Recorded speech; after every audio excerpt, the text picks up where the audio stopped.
দিনটি ছিল ভালোবাসার, সারা বিশ্বে ভালোবাসার মালা গাঁথা, ছিল হৃদয়ের কথা একে অন্যকে জানানোই মেতে ওঠার। এবারের 14ই ফেব্রুয়ারি ভ্যালেন্টাইন ডে, বিশ্ব ভালোবাসা দিবস যেন এলো বসন্তের সঙ্গে সময় মিলিয়ে।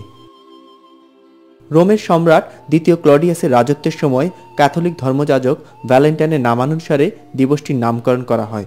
ভ্যালেন্টাইন সবার অগোচরে ভালোবাসার সম্পর্ক আছে এমন তরুণ তরুণীদের বিয়ে পড়িয়ে দিতেন। এর জন্য তাকে হত্যা করা হয়। জেলে থাকাকালে তার সঙ্গে জেলারের কন্যার প্রণয় ঘটে।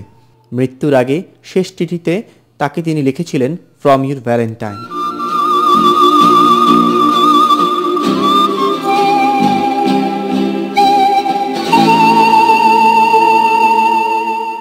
বর্তমানে ভ্যালেন্টাইন ডেকে অনেকে আর প্রেমিক প্রেমিকার মধ্যে সীমাবদ্ধ রাখছেন না, ছড়িয়ে দিচ্ছেন সবার মধ্যে। আসলে ভ্যালেন্টাইন্স ডে বলতে সবাই যেটা বোঝে যে কপতি, আমার কাছে সেটা মনে হয় না আর কি। আমার কাছে মনে হয় এটা সবার মধ্যে, ফ্যামিলি সবার মধ্যে এই জিনিসটা, এই ডেটা ছড়িয়ে দেওয়া উচিত আর কি।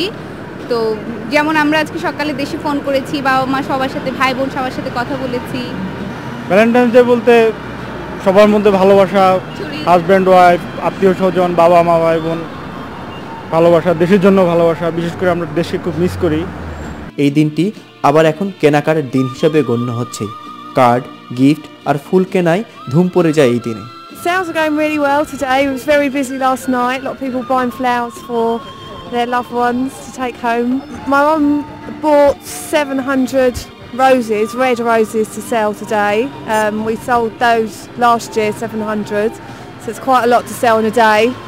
And gosh, just yeah, it just sells out. All the flowers sell out. আমাদের জীবনকে ঘিরে এখন নানা দুঃখ, কষ্ট আর যন্ত্রণা। সবাই করছে ভালোভাবে থাকার প্রাণান্তকর চেষ্টা।